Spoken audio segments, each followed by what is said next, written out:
Mukunda jewellers necklace Mela December 7 వరకు flat 9.9% VA offer ఈ నెల 7 వరకు అన్ని బ్రాంచ్ల్లో. బ్రో ఇప్పుడు బాలకృష్ణ సినిమా అసలు రిలీజ్ అవ్వలేదు, మీరు ఏదో హైప్ లేపినారు బాలకృష్ణ సినిమా రాబోతుందని. మళ్ళీ ఇప్పుడు ఏమైంది మీకు బాలకృష్ణ? మోసం చేసిరయ్యా, మా బాలయ్య బాబుకు మోసం చేసిరయ్యా. ఇదంతా కుట్రయ్యా మా బాలయ్య బాబు కోసము. చాలా బాధపడుతున్నా బ్రో నేను 1 year నుంచి మా బాలయ్య సినిమా కోసం. అయ్యా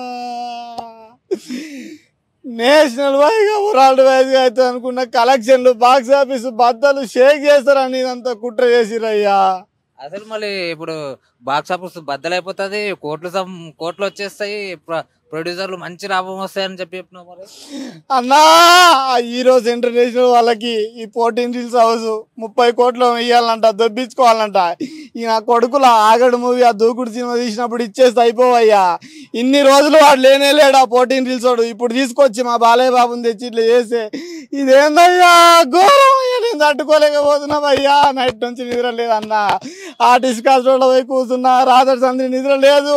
సుదర్శన్ 35 దగ్గర కటౌట్లు కట్టారు. అన్ని చూసి ఆడికే నాకు కడుపు నిండిపోయినట్టు అయిపోయింది అయ్యా. ఇక నేను ఎగా ఆపలేను అయ్యా, నేను చచ్చిపోవాలనిపిస్తుంది అయ్యా. మా బాలేను ఎంత పని చేశారయ్యా మా బాలేకు అయ్యా. సాక్షాత్ మా పరమశివుడు కనిపిస్తుంది అనుకుంటే ఈయన అందరు దిష్టిగా ఇలా చేశారేమయ్యా. నాకు కోపం వస్తుంది అయ్యా. 14 రీల్స్ ఎక్కడ ఉన్నవాడు సావనయ్యా వేసుకొని నాకు దమా ఖరాబ్ అవుతుంది అయ్యా. అసలు ఎందుకు నిలిచిపోయింది అనుకుంటారు సినిమా? ఇదే భయ్యా ఫైనాన్షియల్ గా ఆ 14 రీల్స్ వాళ్ళు మన హీరోస్ ఇంటర్నేషనల్ వాళ్ళకి మద్రాస్ వాళ్ళకి డబ్బులు ఇచ్చే ఉందంట. 14 రీల్స్ హౌస్ ఏది ఉందో అందుకోసమే ఆ ఫైనాన్షియల్ వల్ల ఆ ప్రొడ్యూసర్లతోటి విషెస్ అయ్యి ఆ లోపల లొల్లిలు అయ్యి ఇవన్నీ సినిమా ఆపేశారు భయ్య. అందుకోసమే నిన్న అసలు చాలా మంది బుక్ చేసుకున్నారంట ఆటోమేటిక్ స్టార్టింగ్ లో, తీరా మధ్యలో ఆపేస్తున్నారట. అవును భయ్యా, మధ్యలో ఆపేసారు భయ్యా. ఇప్పుడు అంటారు ఒక్కొక్కరు ట్రోల్ చేస్తారు, మీ బాలేకు ఇక డబ్బులే లేవు, బాక్సులు వరుగుతాయి అన్నారు, ఊగుతాయని చెప్పేసి అంటారు. ఇలా చేస్తే ఎలా అవుతుంది భయ్యా? కాదు కదా భయ్యా. అందుకే భయ్యా భయపడిపోయారు. పాన్ ఇండియా లెవెల్స్ హీరోలు ఎవరైతే ఉన్నారో అందరు భయపడిపోయారు మా బాలయ్య దెబ్బకి. అఖండటు అమ్మో అఖండటు వస్తే మనం తట్టుకోలేము బాలేముంగలని చెప్పేసి ఇదంతా కుట్ర భయ్యా. ఇదంతా కుట్ర ఉంది భయ్యా. ఇది మొత్తం బాలయ్య బాబు వెనకాల ఎవరెవరు అంటే కుట్ర చేసినారు అనుకుంటావు? బాలయ్య బాబు వెనకాల ఏం చెప్పాలి భయ్యా? నాకు ఒకటే ఉంది, ఆ హీరోస్ ఇంటర్నేషనల్కి వీళ్ళు డబ్బులు ఇస్తే అయిపోవు భయ్యా. ఈ 14 రీల్స్ వాళ్ళు ఇదే భయ్యా. ఈ ప్రొడ్యూసర్లు అంతా కలిసి నాశనం చేశారు భయ్యా మా బాలయ్య బాబును, మా నటసింహాన్ని. ఇప్పుడు సింహం అనాలా ఏమనాలా అర్థమైతే లేదు భయ్యా. నేను ఎలా ముఖం ఎత్తుకొని తిరగాలి భయ్యా? నన్ను అందరు అడుగుతారు, అందరు క్వశ్చన్ చేస్తారు భయ్యా.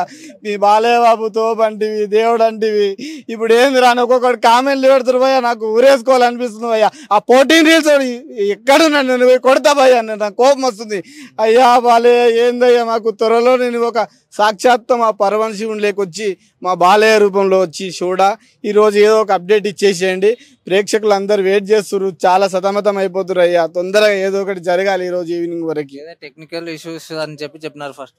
ఏది లేదు భయ్యా, ఇప్పుడే జస్ట్ చూసాము. ఈరోజు ఈవినింగ్ వరకు షోలు ఆడబోతున్నాయని చెప్పేసి ఇట్లా మరి అంటారు.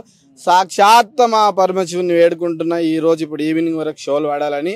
అందరూ బాగుండాలి, ఆ బాలయ్య ఫ్యాన్స్ అందరు బాగుండాలి, అలాగే అందరు అభిమానులు బాగుండాలి, అందులో మేము ఉండాలి, మా నందమూరి బాలకృష్ణ వాళ్ళ ఫ్యామిలీ కూడా ఉండాలి. వాళ్ళందరూ ఆశీస్సులు ఎప్పటికి ఉంటాయి భయ్యా. మనందరం చూస్తేనే మన బాలయ్య బాబు ఈరోజు హ్యాపీగా ఉంటాడు. మూవీ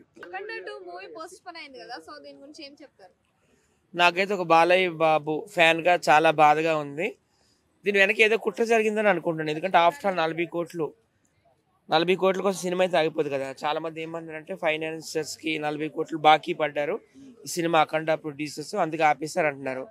సో అది కరెక్ట్ రీజన్ నేనైతే అనుకోవడం లేదు. వెనకాల కుట్రలో ఎవరు చేశారని అయితే నేనైతే అనుకుంటున్నాను. ఇప్పుడు చూసుకుంటే నిన్నటి వరకు ఈవినింగ్ వరకు రిలీజ్ అవుతుందని అనుకున్నారు అందరూ, సడన్ గానే మార్చేశారు దీన్ని.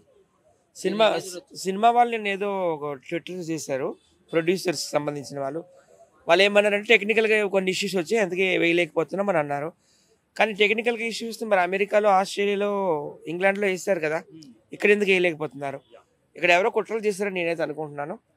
సంక్రాంతికి రిలీజ్ చేసే ప్లాన్లో ఉన్నారని కూడా తెలిసింది. మంచిదే కదా. ఇంకా చిరంజీవి గారు, బాలకృష్ణ గారు సంక్రాంతికి పోటీ పెడితే ప్రతిసారి చిరంజీవి గారు ఎక్కువ విన్ అయ్యారు, అలాగే బాలకృష్ణ గారు కూడా ఎక్కువ విన్ అయ్యారు. సమరసింహారెడ్డి, నరసింహనాయుడు, లక్ష్మీ నరసింహ అన్ని సంక్రాంతి విజేతలే కదా. వీరసింహారెడ్డి ఇవన్నీ కూడాను. ఇప్పుడు 14 రీల్స్ వాళ్ళు కూడా ఎందులో ఇన్వాల్వ్ అయినారు అనేది ఒకటి ఉంది. నిజమైన వాళ్ళే నేను ట్విట్టర్లో పెట్టారు 14 రీల్స్ వాళ్ళే టెక్నికల్ ఇష్యూస్ వచ్చాయి కనుక రిలీజ్ చేయలేకపోతున్నాం అని అన్నారు. నాకైతే దీని వెనక ఏదో పెద్దగా భారీగా కుట్రలు జరిగాయని అనుకుంటున్నాను ఈ మధ్య. ఫస్ట్ టైం అన్నమాట ఇది ఒక సినిమా ఇలాగ ఆపేయడం అనేది చాలా ఘోరం. ఇది సినిమా వాళ్ళ మీద చాలా కుట్రలు చేస్తున్నారు. గతంలో చూసుకుంటే ఇప్పుడు పవన్ కళ్యాణ్ సినిమా కూడా ఆపాలని చూశారు. గతం వకీల్ సాబ్ కావచ్చు, లేదంటే ఇంకోటి కావచ్చు, సో ఆపాలని చూశారు. సో అది ప్రభుత్వం పరంగా కూడా ఇంక్లూడింగ్ అయి ఉందా దీంట్లో ఏమన్నా? ప్రభుత్వంకి ఏం సంబంధం లేదు. ప్రభుత్వం రేవంత్ రెడ్డి గారి ప్రభుత్వం అయితే మాత్రము ఫిలిం ఇండస్ట్రీకి ఫుల్గా సపోర్ట్ చేస్తుంది. మిగతా వాళ్ళు ఎవరో కుట్రలు చేస్తున్నారని నేనైతే అనుకుంటాను. ఇప్పుడు ఒక సినిమా అంటే ఇది బాలయ్య సినిమా అనుకుంటున్నారు, కానీ దాని వెనకాల ఒక 10,000 మంది కార్మికులు ఉన్నారు. లైట్ బాయ్స్ కానీ, జూనియర్ ఆర్టిస్ట్ కానీ, మేకప్ మ్యాన్లు కానీ, కంపెనీ ఆర్టిస్టులు కానీ, ఇలా చెప్పుకుంటూ పోతే 24 క్రాఫ్ట్స్లో ఉన్న వాళ్ళందరూ ఉన్నారు. అది కూడా వాళ్ళు ఆలోచించుకోవాలి. బాలయ్య సినిమా ఆపినట్టు కాదు, ఒక 10,000 మంది పట్టుకొట్టినట్టని వాళ్ళు ఒకసారి ఆలోచించుకుంటే మంచిదని నేనైతే అనుకుంటున్నాను. మళ్ళీ పైరసీ జరుగుతుందని ఒక ఉద్దేశం ఏమైనా ఉందా? అందుకు ఆపారా అనుకోవచ్చా?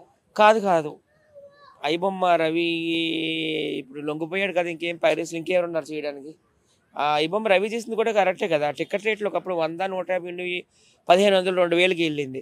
సో సినిమా అనేది ఒక సామాన్యుడికి అందుబాటులో లేకుండా అయింది కాబట్టి ఆయన అట్లా చేయడం జరిగింది. ఐబొమ్మ రవి చేసింది మంచిదే. ఆయనకి నేను రాబిన్ హుడ్తో పోల్చుతాను, ఎందుకంటే ఆయన ఉన్న వాళ్ళ దగ్గర కొట్టి లేని వాళ్ళకి పెట్టాడు కాబట్టి అది మంచి పని. ఠాగూర్లో కూడా సేమ్ స్టోరీ కదా, చిరంజీవి కూడా అట్లా చేస్తాడు. అప్పుడు ఆయన ఉరిశిక్ష చేస్తుంది కోర్టు. అప్పుడు ప్రజలందరూ తిరగబడతారు, ఎందుకు ఉరిశిక్ష చేస్తారు, ఆయన చేసింది మంచి పనే కదా అంటే అప్పుడు కోర్టు పునరాలోచించుకొని ఆయన ఉరిశిక్షను రద్దు చేస్తుంది. అలాగే ఐబొమ్మ రవిని కూడా జైల్లో నుండి తక్షణమే రిలీజ్ చేయాలని నేనైతే కోరుకుంటున్నాను. దీని మీద బాలయ్య గారు స్పందించాల్సిన అవసరం ఉందంటున్నారా? బాలయ్య గారు ఇంకా స్పందించలేదు. ఏంటి వెనకత నుండి ఎవరైనా కుట్రలు చేశారా, లేకపోతే నిజంగానే టెక్నికల్ ఇష్యూసా, లేకపోతే నిజంగానే ఫైనాన్షియల్కి 40 కోట్లు మన నిర్మాతలు బాకీ పడ్డారని అది ఆలోచిస్తున్నారు ఈరోజు. ఎలాగో రిలీజ్ డేట్ తప్పిపోయింది, ముహూర్తం తప్పిపోయింది, మళ్ళీ సంక్రాంతికి తీసుకొస్తారనే ఆలోచనలు ఉన్నారు. సంక్రాంతికి చాలా మంది సినిమాలు వస్తున్నాయి కదా, ప్రభాస్ గారివి, చిరంజీవి, రవితేజ, దాంతోపాటు బాలకృష్ణ గారిది కూడా వస్తే బాగుంటుందని నేను కూడా అనుకుంటున్నాను.